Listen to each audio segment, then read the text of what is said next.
తెలంగాణ సాయుధ రైతాంగ పోరాటం గురించి మాట్లాడే అర్హత బీజేపీ పార్టీకి లేదని సిపిఐఎం పార్టీ రాష్ట్ర కార్యదర్శి వర్గ సభ్యులు ఎండి జహంగీర్ అన్నారు. నారాయణపురం మండలం గుడిమల్కాపురం మన్నె బక్కారెడ్డి స్తూపం వద్ద నిర్వహించిన తెలంగాణ సాయుధ రైతాంగ పోరాట వారోత్సవాల్లో ఆయన ఈ వ్యాఖ్యలు చేశారు. ఈ సందర్భంగా జహంగీర్ మాట్లాడుతూ సెప్టెంబర్ 17వ తేదీని తెలంగాణలో 3 రాజకీయ శక్తులు వేర్వేరుగా నిర్వహిస్తున్నాయని, కానీ నిజమైన చరిత్ర కమ్యూనిస్టులదేనని అన్నారు. నైజాం నవాబు లొంగిపోవడానికి, తెలంగాణ భారత్లో విలీనం కావడానికి ప్రధాన కారణం కమ్యూనిస్టుల సాయుధ పోరాటమేనని ఆయన స్పష్టం చేశారు. కాంగ్రెస్ పార్టీ తమ వల్లే విలీనమైందని గొప్పలు చెప్పుకుంటోందని, కానీ నైజాంకు వ్యతిరేకంగా కాంగ్రెస్ ఎప్పుడూ పోరాడలేదని విమర్శించారు. నైజాంకు వ్యతిరేకంగా ఆర్ఎస్ఎస్ ఒక్క ఫోటో కానీ, ఒక్క పోరాటం కానీ, ఒక్క ప్రకటన కానీ చేసిన దాఖలాలు లేవని విమర్శించారు. కమ్యూనిస్ట్ పార్టీ వారసులను తామేనని, తమకు మాత్రమే ఈ పోరాటాన్ని జరుపుకునే అర్హత ఉందని ఆయన నొక్కి చెప్పారు. ఈ కార్యక్రమంలో పార్టీ నాయకులు, కార్యకర్తలు పెద్ద ఎత్తున పాల్గొని కార్యక్రమాన్ని విజయవంతం చేశారు.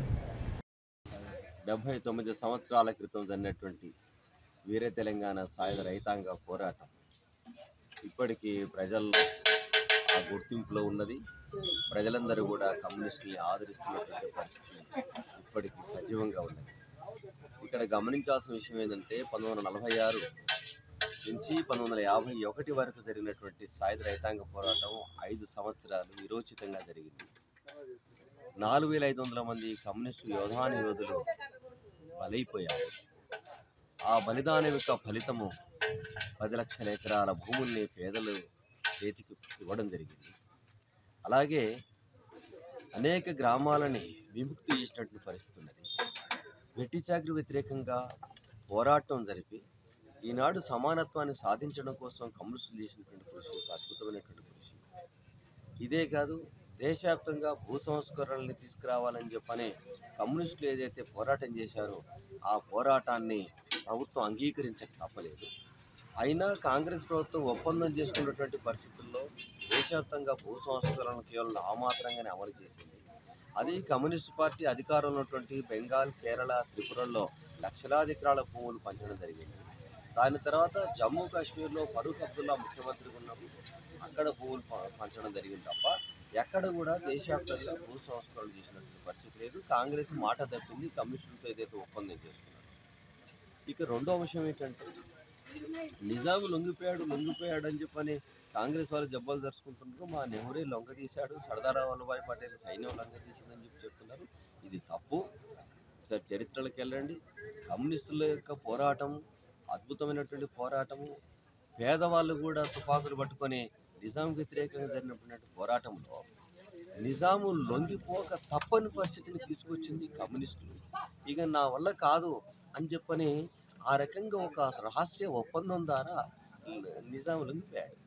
నిజాం మీరు చూడండి, 1948 సెప్టెంబరు 13వ తేదీ నాడు మిలిటరీ హైదరాబాద్ సంస్థానానికి వస్తే 4 రోజుల్లో ఒక రక్తం చుక్క కింద పడకుండా, ఎవరు ప్రాణాలు పోకుండా నిజాం ఒకేసారి చేతులు ఎత్తేసాడంటే ఏంటి, దీని వెనకాల ఉన్నటువంటి మతలబ్ ఏమిటి? అలాగే నెహ్రూ ప్రభుత్వం నిజాంని రాజప్రముఖ్ అని చెప్పి గౌరవించి అతనికి రాజభరణాలు ఇచ్చి ఏడాదికి ₹1 కోటి నజరానా ప్రకటించి, అలాగే ఖాసిం రజ్వీని చాలా బ్రహ్మాండంగా పాకిస్తాన్కి సాగనంపినటువంటి ఈ కుట్ర బుద్ధి ఏమిటి? ఇది కూడా మనం గమనించాల్సిన అవసరం, అధ్యయనం చేయాల్సిన అవసరం ఉంది. అందుకే నిజాం లొంగడానికి కారణం కమ్యూనిస్టుల యొక్క విరోచితమైన పోరాటం. ఇక రెండో అంశం ఏంటంటే ఇందులో మతాన్ని వెతుకుతుంది బీజేపీ. ఇది ఏమాత్రం సహేతుకున్నటువంటి విషయం కాదు. మాట్లాడడానికి కనీస అర్హత కూడా లేదు బీజేపీకి. కమ్యూనిస్టులు సాగించినటువంటి పోరాటము, అందులో అది పేదవాళ్ళు చేసినటువంటి వర్గ పోరాటం, అది ఆత్మగౌరవ పోరాటం. అందులో హిందువులు ఉన్నారు, ముస్లింలు ఉన్నారు, క్రైస్తవులు ఉన్నారు, సబ్బండ జాతుల్ని ఐక్యం చేసింది కమ్యూనిస్ట్ పార్టీ కదా. మరి అలాంటప్పుడు నిజాం ముస్లిం ప్రభుకు వ్యతిరేకంగా పోరాడినటువంటి యోధానియోధు ముస్లింలు అనేక మందిని కాల్చి చంపారు కదా. అనేక ఉదాహరణలు మీ కళ్ళ ముందు కనిపిస్తున్నాయి కదా. అందుకే మనం గమనించాల్సింది ఏంటంటే మీరేదైతే వాదన చేస్తున్నారో ఇది తప్పు, ఈ వాదన ఏమాత్రం సరైనది కాదు అని చెప్పని మేము సిపిఎం పార్టీగా చెప్తాము. ఇంకో విషయం ఏంటంటే మీకు జాతీయ జెండా మీద మీకున్న గౌరవం ఏంటి? 2001 వరకు ఆర్ఎస్ఎస్ కార్యాలయం నాగపూర్ మీద జెండా ఎగిరైనటువంటి పరిస్థితి. జాతీయ జెండాని మీరు అవమానించలేదా? ఇది అరిష్టము, 3 రంగులు ఉండకూడదని చెప్పి మీరు చెప్పలేదా? అలాగే స్వాతంత్ర ఉద్యమంలో మీరు క్విట్ ఇండియాని బహిష్కరించలేదా? ఎక్కడండి మీ పాత్ర? స్వాతంత్ర ఉద్యమంలో మీ పాత్ర లేదు, సాయుధ రైతాంగ పోరాటంలో మీ పాత్ర లేదు. కానీ ప్రజల్ని ఇప్పుడు కొత్త తరాన్ని పక్కదారి పట్టించే విధంగా మాట్లాడుతున్నారు. అందుకే ప్రజలు వాస్తవాలు గమనించాలి, నేటి యువతరం వాస్తవాలు గమనించాలి. ఆనాడు ఆ నాయకులు చేసినటువంటి పోరాట ఫలితంగా ఇప్పటికీ ఆ పునాదుల మీద మనం నిలబడి ఉన్నాం. గ్రామాల్లో ఇప్పుడు ఆ స్వేచ్ఛా వాయువులు తీసుకుంటున్నారంటే అది కమ్యూనిస్టుల యొక్క పోరాట ఫలితమే అని చెప్పక తప్పదు. ఇప్పుడు గ్రామాల్లో ఆ మేరకు అభివృద్ధి జరిగిందంటే కమ్యూనిస్టుల యొక్క పోరాట ఫలితం అని చెప్తాను.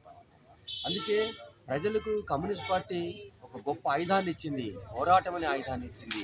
ఆ పోరాటం ద్వారానే ఒక సమస్యను పరిష్కారం చెప్పింది. అందుకే ఇప్పుడు ప్రజలందరూ కూడా ప్రతి విషయంలో పోరాటంలోకి వస్తున్నారు. పోరాటం నేర్పింది కదా కమ్యూనిస్ట్ పార్టీ.